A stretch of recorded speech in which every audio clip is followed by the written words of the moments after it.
Hello and welcome to Primary Sources, a spin-off podcast from the Doctor Who show where we take what people were saying about Doctor Who in the 80s and 90s, whether in magazines or fanzines or whatever, and we riff on it. The conversation might stick closely to the primary source, or it might go off on a tangent. Who knows? For this episode, I'm joined by my Doctor Who show co-host, Dave. Hello, Dave. Hello, Rob.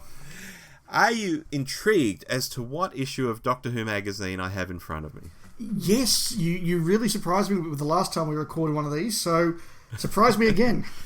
This is issue 186 from May of 1992.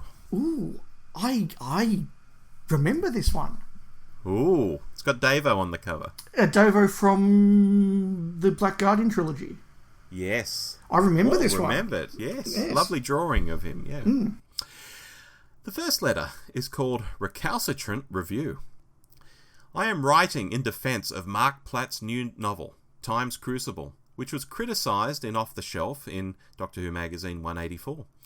This is the first of the New Adventures series that I'd actually call a proper novel, a good read at a decent length. If Gary Russell finds the book heavy going, then I suggest he sticks to the Target novelisations. The New Adventures are aimed at an older and wider audience. The books, unlike the Target novelisations, are not written for children. If 10-year-olds find the book confusing or boring, then tough. We older readers, unlike the recalcitrant Mr. Russell, welcome a challenging, taxing, lengthy and entertaining book. Well done, Mark Platt. Can we have more articles on the Davison Doctor in Doctor Who magazine? And again, this isn't me still, this is the letter. Articles on this era seem few and far between. That's from Gareth Room, Birkenhead, Merseyside. Well, I agree with Gary, and I agree with Gareth. Ooh, okay. I think that Gareth is absolutely right in that Time's Crucible was the first new adventure, and therefore really the first Doctor Who novel of any sort, that could be considered a, in inverted commas, proper novel, a proper sci-fi novel. It was very literary, it was very heavy, it was certainly the biggest one published to date, and I suspect by quite a long way, just by me visualising the size of the spines of the books that came before and how big that one was. So I think his characterisation of Time's Crucible is absolutely right. It was a direction that the New Adventures had to go to, not consistently, but they needed to have that arrow in their quiver, so to speak. Gary Russell is also absolutely correct, and let me say, when you read the headline of the letter, my thought in my head was, Gary Russell's about to get a kicking. Because I remember kicking in so many issues around this era. That was amazing. It was kind of a trope of sort of that early 90s DWM that Gary Russell would just get a kicking in the letters page on a regular basis for his reviews. It was quite funny. I wonder what happened to him. But yeah, I think Gary Russell is also right that it was a big step to take, and it certainly wouldn't have been to everybody's liking. And Mark Platt would probably make no apologies for that. I mean, you look at his work on screen as the script writer for Ghostlight. He wrote the novel of Battlefield, which is a very, very good book, a very, very good Target novelisation. But is also very, not a harder read. Actually, no, I will say that. It is a tougher read than your typical Target novel, and Time's Crucible was a tougher read than your typical New Adventure. That's okay. So they are both right there. It's interesting that Mark Platt didn't do a huge amount more and kind of went off on his own direction. It's really, really curious. But I guess I should mention the Davo thing, and I think Gareth is absolutely correct here. I think Davo, as I think we've discussed before on the podcast, certainly at this time in fandom suffered a bit because on the one side of Davo, there's Tom Baker. 7 years, larger than life, many people's favourite era. At this stage, he was the unbackable, clear landslide winner of every poll for favourite Doctor. He was Tom Baker.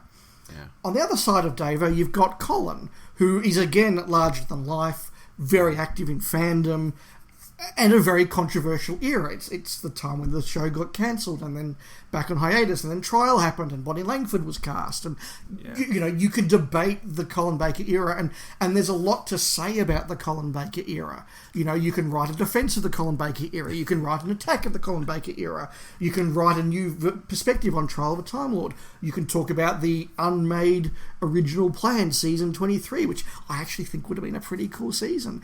And this is 92, so a lot of the details of something like that season weren't really known. I mean, we'd had the 3 novels come out, but at this stage we still thought that there was one story that was in Singapore with Autons and the Master and the Rani and etc., which we now know was sort of actually not the case. There were different ideas for different stories, and some of them were never going to happen. So the point that I'm just getting to is that you've got 7 years of Tom Baker to write about. You've got huge controversy of Colin Baker to write about. In Davo, you've kind of just got this neat, tidy little 3 years. You've got the Doctor himself at this stage was very much in his get a life sort of phase towards fandom. Massively. Janet Fielding was in her get stuffed and get a life phase of her relationship with fandom, I think it's fair to say. And Mark Strickson was, very engaging with fandom, but living in Australia. So we got to engage with Mark, but the UK fans didn't. So there was a documentary. Sorry to butt in. There was a documentary in the 90s because it was on VHS tape, and I remember my brother bought it, and it had Davo and Mark Strickson wandering through a forest or some kind of green field. Oh, one of the myth makers, was it? I don't know. No, I don't think it couldn't have been, because I don't think he ever bought any of those. And Davo was like wearing sunglasses and acting like a bit of a superstar and being very dismissive, because he's already got that sort of humour about him, which he brings to everything he does. Oh, he's got a wonderful dry sense of humour. Yeah, but it's really snarky and really snippy about the show, like he just doesn't care. And it's like, wow, how things change once the convention circuit amps up, once Big Finish amps up, once his son-in-law is in this hot new show called Doctor Who. Suddenly he's back in love with the show again. Because it used to actually make me quite sad that my favourite Doctor for this period in the 90s, whenever I'd see him, he was so dismissive and not into it at all. Yeah, so I think that also makes it very difficult to really be doing articles. So I get that DWM probably didn't do a lot of Davo stuff in that sort of period. And so, I totally get where Gareth was coming from. Yeah, Gareth Room, Birkenhead. There we go. Shall we move on? Yeah. Okay. This next one is called Is Tomb Doomed? At last, after all the mourning, hype and rumours, the BBC have managed to track down the tomb of the Cybermen. I, like most fans, am delighted at this discovery, but I must express a little concern. Gary's about to get another kicking, isn't he? No, actually. Oh, okay. Something you and I both love is about to get a kicking. Oh, okay. It wasn't so long ago that the Dalek invasion of Earth was regarded as one of the all-time classics. Rave reviews and hype surrounded it. Since the BBC released it on video, it has noticeably dropped in popularity. This can be seen in the lower positions it receives in fan magazine opinion polls. Sadly, it was a victim of too much hype. People's expectations were sky high, only for them to be disappointed. The Tomb of the Cybermen was shown in 1968 and was junked by the BBC in the mid-70s. Only a handful of fans can really claim to have vivid memories of it. Due to the fact it was lost, it suddenly became regarded as a classic, simply because that handful of people remembered it being good and it had the Cybermen in it. It seems that the enigma of being a missing story immediately creates this hype, but frankly, I'm sure no one can take Cybermen made out of ping pong balls seriously. I look forward to seeing it, but there are bound to be disappointed fans. And that's from Kieran Kinsella, Sawbridgeworth in Herts. I have no idea where that is. I think it's an abbreviation for Hertfordshire. Oh, that would make sense. I know where that is. It's where the cows come from. So, Dave, he thinks only a handful of people have seen Dalek Invasion of Earth here in, where are we, 1992. Millions would have seen it in the 60s. It's not that long since then. No, it's not. And look, I'm going to disagree with a couple of things that Kieran says right from the off, and they're things that I think that fandom kind of accepts because it's easy. Certainly, this idea that because something becomes missing, it's instantly a classic, I think is too easy and is simply not true. I mean, nobody ever tells you about that classic story, The Savages. You know, nobody ever tells you about The Smugglers. Nobody ever talks about that lost classic, The Highlanders. There are many things that are lost, that are just forgotten, ignored, looked over. It takes something extra to kind of be given that missing classic thing. And I think in most cases, they were genuinely earned opinions. Tomb of the Cybermen is a classic. Dalek Invasion of Earth is a classic. Evil of the Daleks, Power of the Daleks, I am certain are classics. And I think that their reputation is perfectly valid. And this idea that they don't live up to the hype as being the reason for a reappraisal, I think is also something that has consistently annoyed me for 30 years as being a bit cheap and easy. It's not that they get let down by it, it's simply that you are able to give a more well-rounded and accurate assessment of a story. You watch Tomb for the first time, as I did at a local club meeting held in a local childcare centre that we'd hired for the day when I was, well, I say we, the committee, I was 12 at the time. But, you know, we sat down and we watched Tomb of the Cybermen, and I remember that happening. You can sit there and suddenly, as you know, Rob, when we give our hot take reviews of episodes now, no matter how much we enjoy an episode, we say, that was great, 8 out of 10, 9 out of 10, 10 out of 10, there's always that part of the episode where we go, not sure about this bit, or not sure about this performance, or that special effect was a little cheesy, wasn't it? Yeah, that didn't work too well. You know, even in a 10 out of 10 hot take review of a new episode, there is 5 or 10 minutes of, here are things that we didn't think worked quite that well, because that's the way that fans look at shows.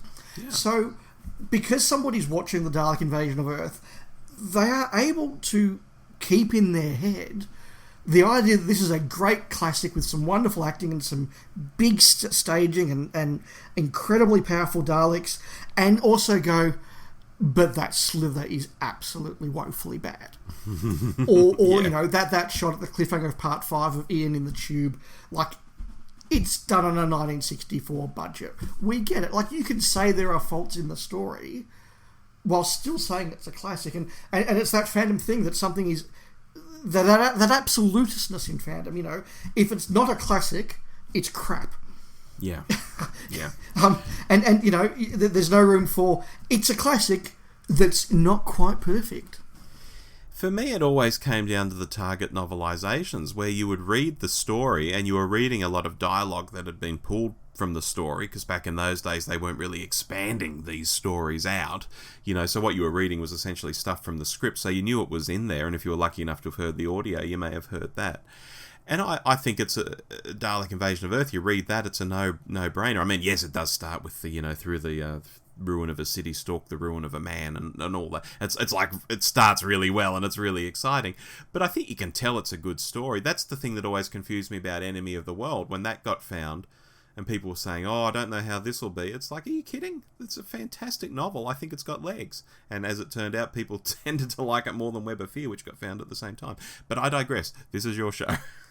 Yeah, look, I don't disagree with anything you're saying there. The other thing particular to Dalek Invasion of Earth was that I think a lot of fans were familiar with the Cushing movies.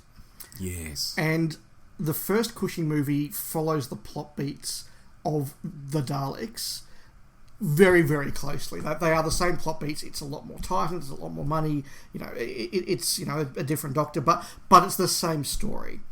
The story of Dalek Invasion Earth 2150 AD, the movie, is very, very different from the Dalek Invasion of Earth. And after about halfway through what would be part 2 of the story, they go off in very different directions. And yes, there's a mine in Bedfordshire, but that's about as close to the plot as the second half of it gets. Yeah. So there was also, I think, a real sense of like, this isn't the story I know.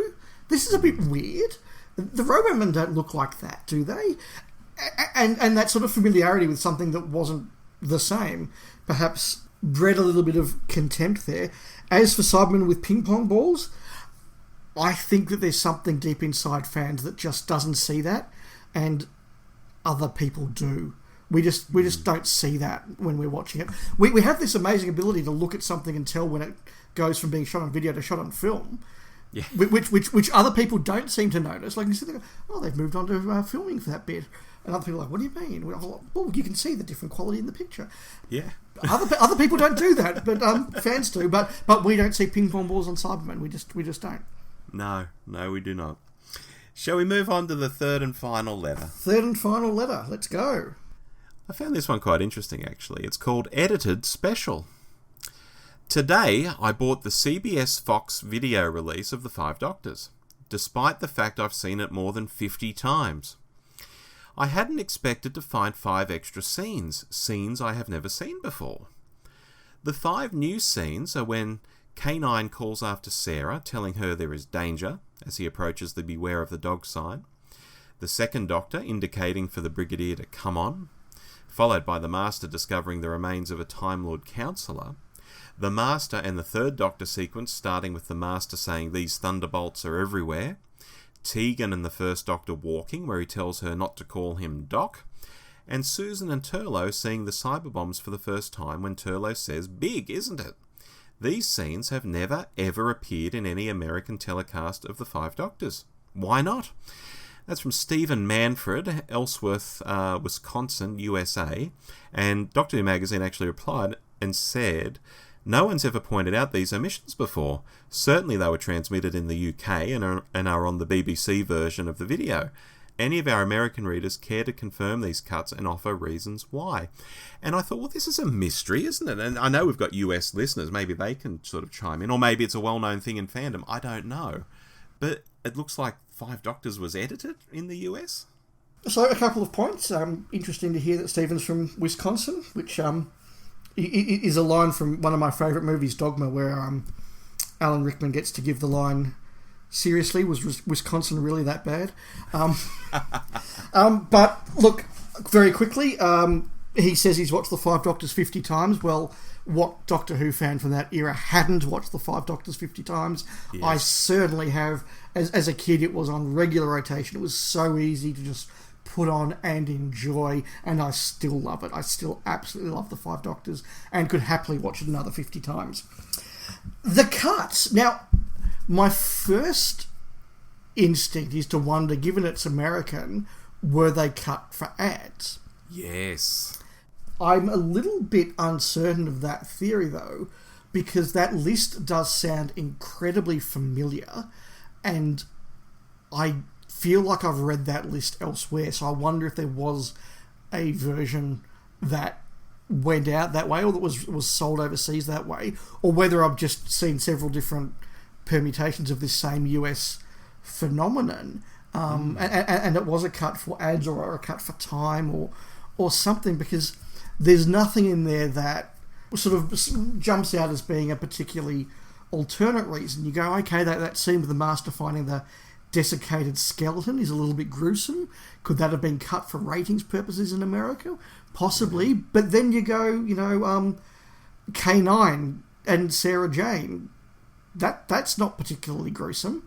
But it is at the end of a scene, danger, Doctor, and then the scene changes. Maybe they just trimmed it off there. I don't know. Yeah, but I don't think it would have been cut for censor reasons, though. No, oh no, hell no. Unless, that parka that she's wearing was seen as offensive, which is possible. Yeah, that really weird crime against fashion. It's like a cellophane parka. Yes. What was that thing that she was wearing? It would have been very hot. It would have been, and I'm fairly sure that the Time Scoop. I'm fairly sure the Time Scoop used its good taste filter to remove it before she got to the death zone or something. But I'm not sure. Maybe it's the same thing as the Transmat that issues the Master with a cloak between leaving the capital and arriving in the death zone. Yes. So that is a mystery. I don't know, but look, you wouldn't miss anything from the story with those scenes. No, and I didn't look it up because I didn't want to come on and be all know-it-all and know the answer if there is an answer. But I'm very intrigued now when we stop recording to go and look it up. Yes. So headline for that letter: We don't know, but the Five Doctors is great. Perfect. Perfect way to end the episode, I think, Dave. And on that bombshell. Yes, on that bombshell. Thank you for sitting with me as we went through issue 186, May 1992. Very fond memories. I have read and reread that issue many, many times because I think 181 was the first issue of DWM I bought as a 11 or 12-year-old. So yeah. These were the early issues that I've owned for the longest and therefore had the longest time to nostalgically go back and reread. Did you keep the postcards that were stapled to the front cover, or did you use them? The postcards are somewhere, but they are ripped out of the magazine and you know, not ripped up, but you know, the perforations have been taken out. They are there as postcards, and in a drawer somewhere, probably in my parents' attic, is that set of postcards, I suspect.